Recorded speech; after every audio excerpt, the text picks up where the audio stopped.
As I walked into this room to shoot this video, I passed by the Every Nation Seminary office, and a couple of us were laughing about some of the self-titles and self-identities that different leaders put on their podcast or their websites or their social media. And the best one was the guy who said he was an iconoclastic, artistic thought leader. And that came out of our mouth as we walked in the room. And the man right here behind the camera, Ryan, said, "I have no idea what you guys are talking about." If we had simply said senior pastor, it would have been crystal clear, but not iconoclastic thought leader or whatever other words are added in to make it seem kind of hipsterish or cool or whatever. When we're identifying ourself, when we're introducing self, what we're after in a ministry context is clarity and priority. And what we want to make it clear what we do, and we want to somehow in there, the introduction is a priority list. And we're not adding on there what kind of shoes we wear or what kind of car we drive or what is our favorite food.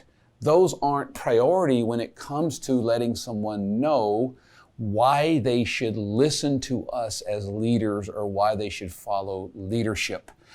I want to look at Romans chapter 1, verse 1. Verse 1 in the ESV has 18 words. If you remove the articles and the prepositions, it's only 11 words, but there are 5 clear points of identity as Paul introduces himself to a church that he's never met face to face. He hasn't been there. They only know him by reputation.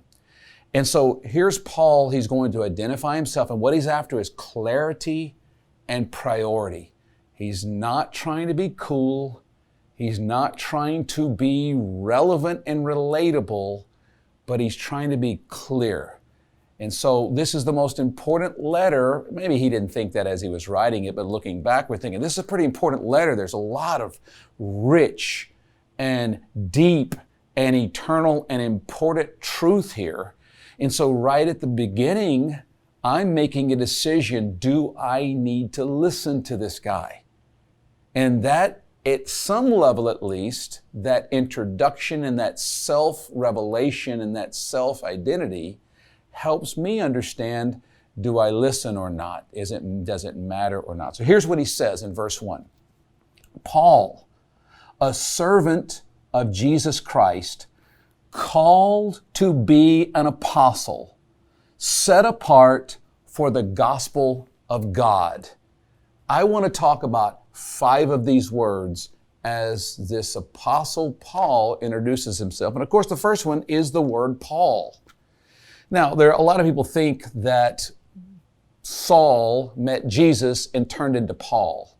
That's not accurate, really. He still used Saul or Paul at different times. It's not like Saul disappeared once he was converted. It was common for Jews in the Roman Empire to have 2 names, to have a Hebrew name, which would have been Saul, but to also have a Roman name, which would have been a Latin name that would have been written in Greek in the New Testament we're reading. But obviously his Hebrew name was Saul, named after the King Saul, who was before David. But the Latin Roman version of that was Paul. And so now he's obviously writing a letter to the Romans, to Rome. And so he's not identifying as Saul, he's using the Roman name. I think about my Chinese friends in the Every Nation world. And I have a hard time thinking of any who didn't come up with a Bible name, usually so that their Western friends could pronounce it and read it, but also because as new believers, they were fascinated with Bible characters and identified with this one or that one. And so they have a Chinese name, but when they travel in English-speaking parts of the world, because Westerners, English speakers can't have a hard time pronouncing a Chinese word, They just give a Bible name in English. And so, but when they're back in China, they're known by a different name. That happens with a lot of non-English as a first language cultures. And that's similar to what happened here. He was Paul, but in Hebrew, in Jewish areas, in relationships, maybe he was known as Saul, but here he identifies himself. Now that was more for communication and clarity right there. But the next word he says, Paul, a servant. Now the word servant is interesting. The Greek word is doulos, which has a broad range of meanings. It could mean a slave, and sometimes doulos is translated slave.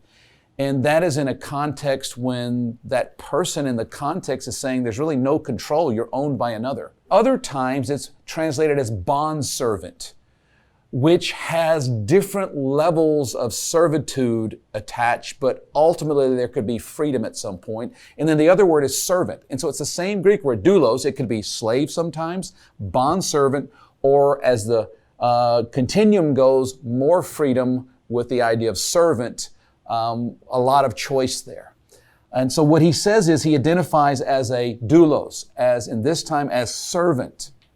It's interesting that Paul did not try to impress anyone with this introduction. He didn't say, Paul, a Roman citizen.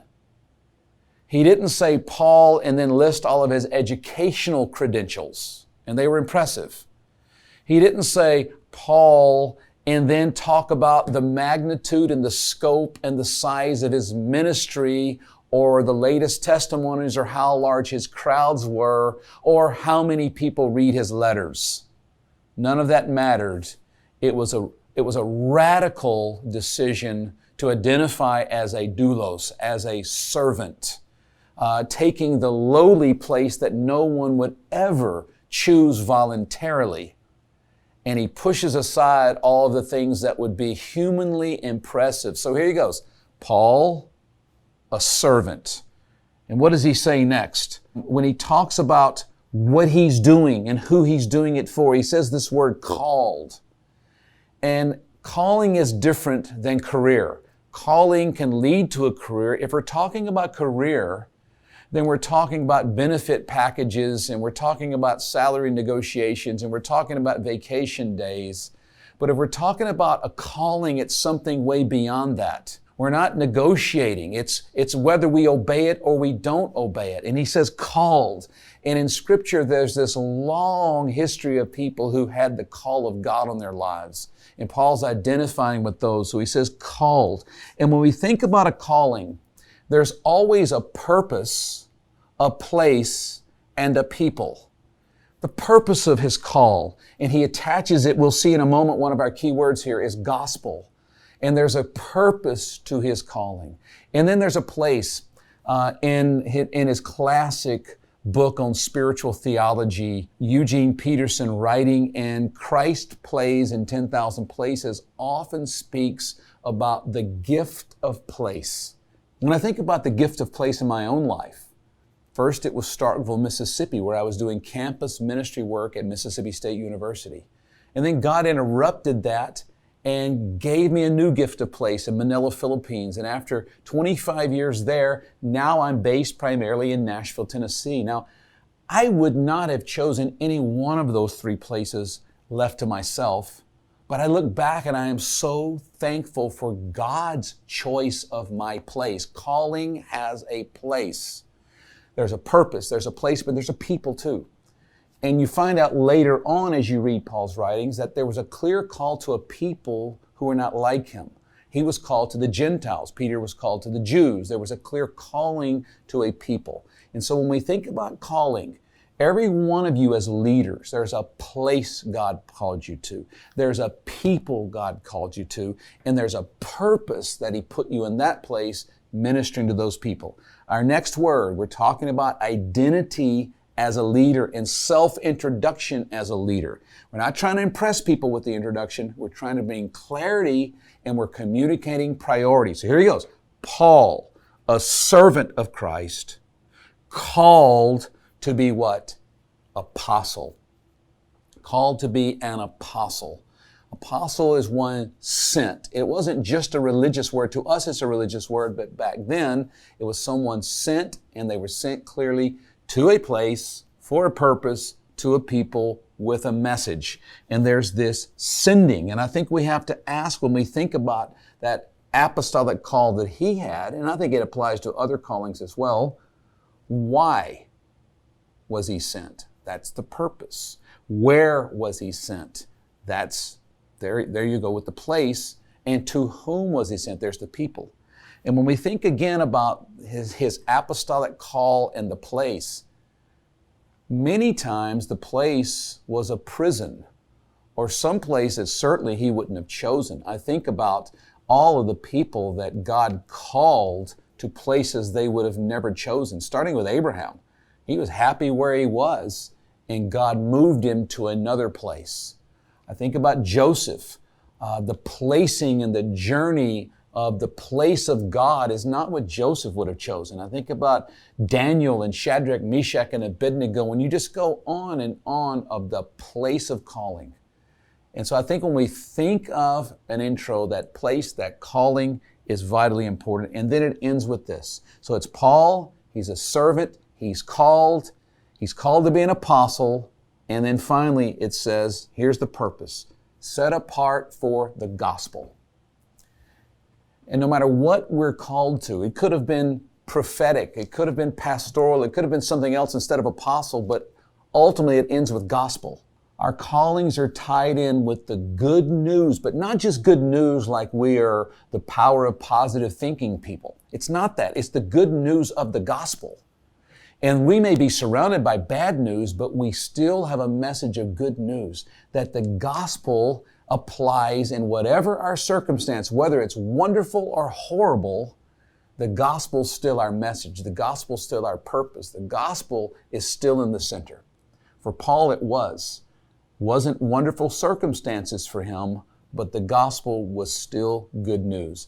When we think about how Paul identified himself in the beginning of this important letter, the epistle to the Romans, there are so many lessons for us as leaders in how we see ourselves and how we communicate who we are. And that self-identity, that self-introduction, when we look at how people do that, it really tells us whether we should follow or run. Whatever your calling is, let me encourage you to be bold and clear and unapologetic about the call of God on your life. People need to see and hear the clarity so they know who and how to follow.